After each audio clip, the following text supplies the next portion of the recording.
يعني يقلع عنه كل الناس، وما يعطوا انه بشكل مبكر انه والله نعطيه انه لانه ابني محروم. يعني كخافض للحراره، خافضات الحراره معروفه هي الباراسيتامولات والعيله الثانيه اللي هي الديكلوفيناك معروفين، هودي بس بنعطيهم لا ريس ما كنا شفنا الطبيب. اما نعطي مضاد اللي كان شو صار دور الطبيب شو بيعمل لما جايبينه لعند الطبيب وعم ياخذ مضاد حيوي؟ شو بده يشتغل الطبيب؟ ما عاد يعني هيدي اول شغله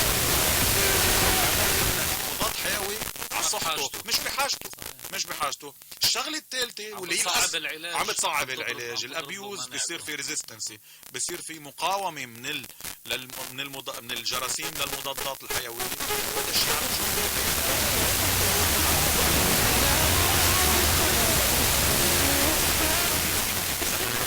هلا مع الاسف بدك تبلش له بمضادات حيويه من الجيل الثاني والثالث لحتى له يبلش يستجيب على هالامور. هيدا